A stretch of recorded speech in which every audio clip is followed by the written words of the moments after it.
యాత్రా జీవితం అనే ఈ మన బైబిల్ అధ్యయనంలో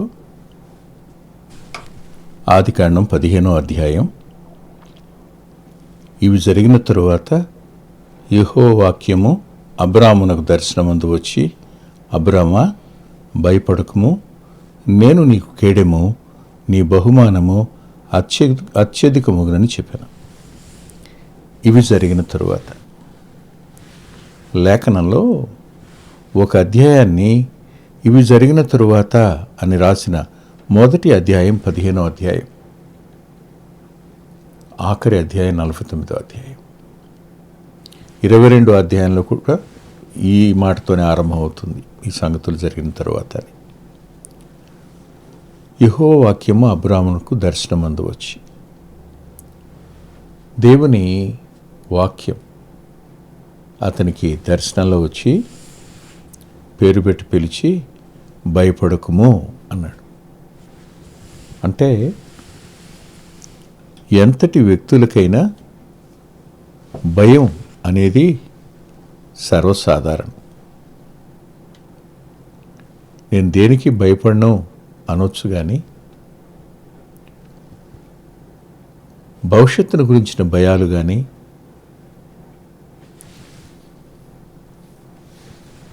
శారీరక బలహీనతలను బట్టి, అనారోగ్యాన్ని బట్టి వచ్చే భయాలు కానీ,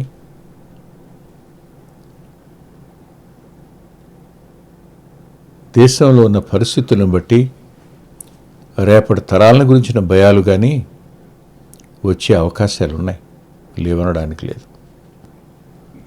వాస్తవానికి అబ్రాహాము భయపడడానికి తనకున్న ఎంత మంచి ఆధిక్యతలు 14వ అధ్యాయంలో కనపడ్డాయి.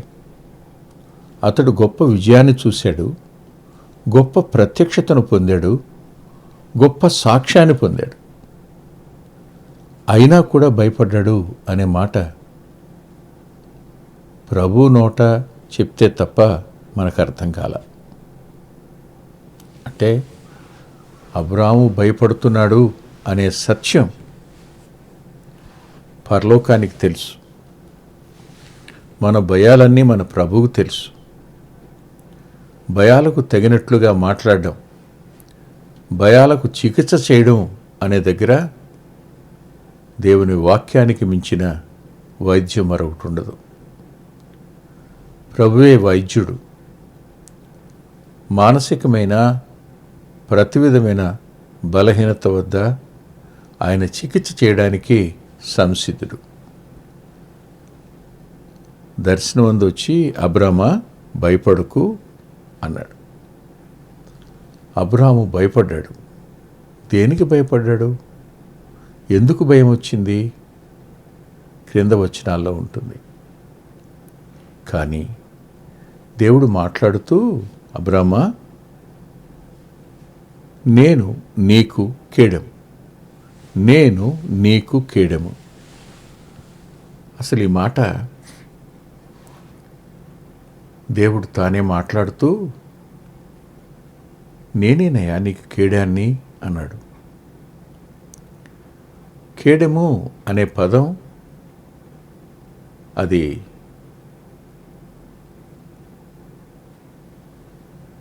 పెద్ద పదం.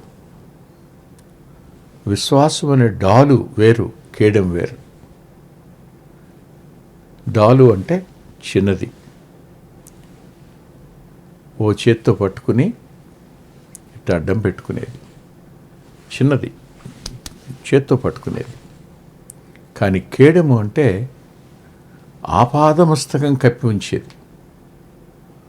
ఒక వ్యక్తి 6 అడుగులుంటే 6 అడుగులకు మించి ఉండేటి ఈ ఆకారంలో ఉండేదాన్ని కేడెము అంటాం. అది నేను నీకు అన్నాడు. అంటే అర్థం ఏంటి చెప్పండి? నువ్వు ఏం భయపడినా నేను కదా నిన్ను కాపాడే భద్రత, నేను కదా. అంటే ఓ చేత్తో యుద్ధం చేస్తున్న సైనికుడికి ఈ వైపు నుంచి బళ్ళెం కానీ, బాణం కానీ, ఖడ్గం కానీ అతని దేహాన్ని తాకకుండా కాచేటువంటి దాన్ని కేడెము అంటాం. ఆపాదమస్తకం కప్పి ఉండేది. ఈ మాట ప్రభు అన్నారు. ఇది దేవుని పిల్లలందరికీ సంబంధించింది. దేవుడు మనల్ని విడిచిపెట్టేవాడు కాడు. మన భయాల దగ్గర ధైర్యపరిచేవాడు. నేనే నీ కేడాన్ని అన్నాడు. కేడెము అనే మాటను లేఖనంలో ఇలా కనిపించింది. కేడాని గురించి 1-2 మాటలు చూద్దాం. కీర్తనల గ్రంథం 5వ కీర్తన 12వ వచనం. యెహోవా, నీతిమంతులను ఆశీర్వదించువాడవు నీవే, కేడెముతో కప్పినట్లు నీవు వారిని దయతో కప్పెదవు.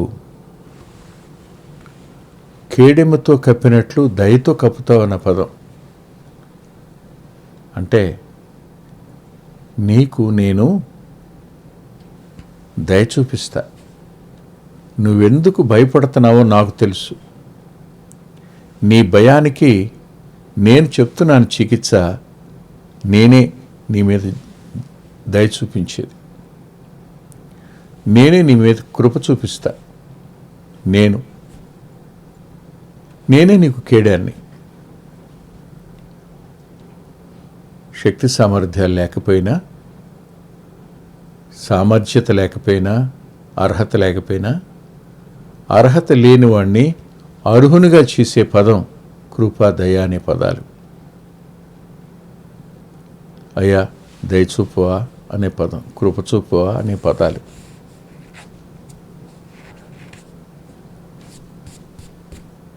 ఒకసారి ఓ పుస్తకంలో చదువుకున్నాను. బహుశా నెపోలియన్ అనుకుంటాను. ఆ రాత్రి యుద్ధ శిబిరంలో తిరుగుతూ ఉండగా ఓ వ్యక్తి తన గుడారంలో చిన్న లైట్ పెట్టుకుని ఉత్తరం రాస్తున్నాడు వాళ్ళ అమ్మగారికి. నెపోలియన్ అతను పట్టుకున్నాడు. శత్రు శిబిరంలో రాత్రిపూట చిన్న వెలుగు కూడా ఉండడానికి వీల్లేదు. అది శత్రువులకు ఉన్నారని సంకేతం అందుతుందని. ఇప్పటికీ అతనికి రెండవసారి, మొదటిసారి వార్నింగ్ విడిచిపెట్టాడు, రెండవసారి రాయి, అమ్మా ఇప్పుడు నెపోలియన్ నా దగ్గరికి వచ్చి నన్ను పట్టుకున్నారు, పలానా రోజున నాకు ఉరిశిక్ష విధిస్తున్నారు, నన్ను చంపుతారమ్మా అని రాయించాడు. ఉత్తరాన్ని పంపాడు. ఉత్తరం వాళ్ళ అమ్మకి చేరింది. సరిగ్గా ఉరిశిక్ష అమలు అవ్వడానికి ముందు తల్లి వచ్చింది. తల్లి వచ్చి నెపోలియన్ ముందు నిలబడింది. అప్పుడు ఆమె ఒక మాట ఉంది, అయ్యా దయ చూపించయ్యా అని. సాధ్యం కాదమ్మా, ఒకసారి అయిపోయింది, ఇది రెండవసారి, ఇంకా సాధ్యం అయ్యే పని కాదు అని అంటే, అందుకే అంటున్నానయ్యా దయ చూపించమని. అంటే ఏంటి నీ అభిప్రాయం ఏంటి? అయ్యా అర్హత లేని వాడికి అర్హతని ఇవ్వటమే కదా బాబు దయ అంటే అందాళమ్మ. నిర్ఘాంతపోయి ఆయన అలాగా, నీ కొడుకు మరణానికి అర్హుడైతే అతను బతకడానికి అర్హుడు కాదంటున్నప్పుడు అర్హత లేని వానికి అర్హత ఏమని అడుగుతున్నావా నువ్వు? నీవు జ్ఞానవంతురాలైన తల్లివమ్మా, నీ కొడుకును విడిచిపెడుతున్నాను, తీసుకెళ్ళిపోమని పంపించేస్తాడని రాసి చదువుకున్నాను. ఏ విషయానికి, ఏ ఆధిక్యతకు మానవుడు అర్హుడు? దేవుడు దయ చూపించకపోతే ఏ వ్యక్తి అర్హుడు కాడు. ప్రతి వ్యక్తి ఎడల దేవుడు దయ చూపిస్తుంటాడు, కానీ మానవుడు ఆ దయని గమనించలేడు. దయ అనేది అంటే నేనే నీ ఎడల దయ చూపిస్తానయ్యా అన్నది మొదటి మాట. రెండవ మాట చూడండి, ఇది 18వ కీర్తనలో రాసున్న మాట. 18వ కీర్తన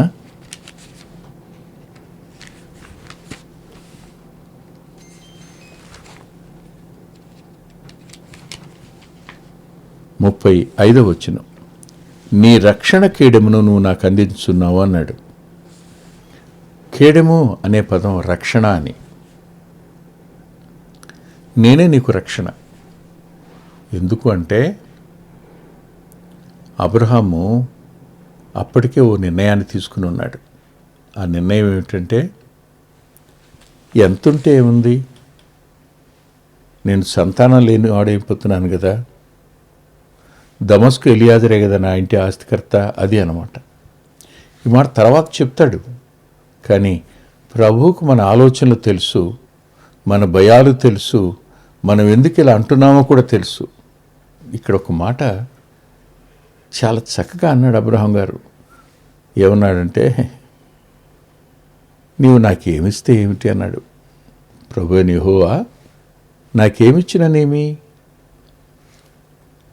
ప్రత్యక్షమైంది వాక్యము, పలుకుతున్న పదం ప్రభువైన యెహోవా అని. ఆలోచించండి, దైవత్వాన్ని గురించి రాస్తున్నమాట. నువ్వు నాకేమిస్తే ఏమిటి? గొప్ప జీవిస్తే నాకే, గొప్ప ప్రత్యక్షత ఉంటే నాకెందుకు, గొప్ప సాక్ష్యం ఉంటే ఏమిటి ప్రయోజనం? ఈ రాత్రి వేళ నాకు ఈ గుడారంలో కొంచెం మంచినీళ్ళు కావాలి అంటే గ్లాసుతో నీళ్ళిచ్చే కొడుకేడి, కూతురేది ఎవరు లేరు కదా. నాకు సంతానం లేని వాడిని అయిపోతున్నాను కదా, నాకేముంటే ఏంటి ప్రయోజనం? అవును, సక్సెసర్స్ లేనటువంటి పరిస్థితి ఏర్పడినప్పుడు ఏ వ్యక్తి అంతరంగంలోనైనా దుఃఖం గూడు కట్టుకుని ఉంటుంది, భయాలుంటాయి, భవిష్యత్తు గురించిన భయాలుంటాయి. ఒకసారి ఈ మాటను మరలా జ్ఞాపకం చేసుకుందాం. నువ్వు నాకేమిస్తే ఏమిటి? దమస్కు ఎలియాజరే కదా నా ఆస్తికి వారసుడు అని అంటాడు. అప్పుడు ఆయన అంటున్నాడు, లేదు, నేను నీకు దయ చూపిస్తానయ్యా, నీ భవిష్యత్తుకు రక్షణ నేను, నిన్ను కాపాడేవాడిని నేను, నిన్ను విడువని వాడిని నేను, నీ ప్రతి పరిస్థితిలో చాలినంతటి కాపుదల నేను ఇస్తా అన్నాడు. అంతేకాదు, ఇంకొక మాట కూడా చూద్దాం. కీర్తన గ్రంథం 3వ కీర్తన 3వ వచనం, యెహోవా నీవే నాకు కేడెముగాను, నీవే నా అతిశయాస్పదముగాను, నా తల ఎత్తువాడుగాను ఉన్నావు. అంటే బిడ్డలు లేని ఆ లోటు తల ఉంచుకునేటట్టుగా ఉంటుంది. వారసులు లేని లోటు తల ఉంచుకునేదిగా ఉంటుంది. నేను నాతో చదువుకున్న వ్యక్తి యొక్క దేహాన్ని చూడడానికని వెళ్ళాను. అక్కడ అతనికి బంధువు అయిన మరో సేవకుడు అక్కడ కూర్చుని ఉన్నాడు. కూర్చునుంటే నాకంటే పెద్దవాడైనా జస్ట్ ఆయన నన్ను విష్ చేసి నేను ఆయన విష్ చేశాను. నేను వెళ్ళిపోతే ఆయన దగ్గర ఆగితే ఆయన అన్నాడు, ఏం ప్రయోజనం అండి, పాపం మగ పిల్లలు లేకుండా చచ్చిపోయాడు అన్నాడు. చివుకుమంది నా ప్రాణం.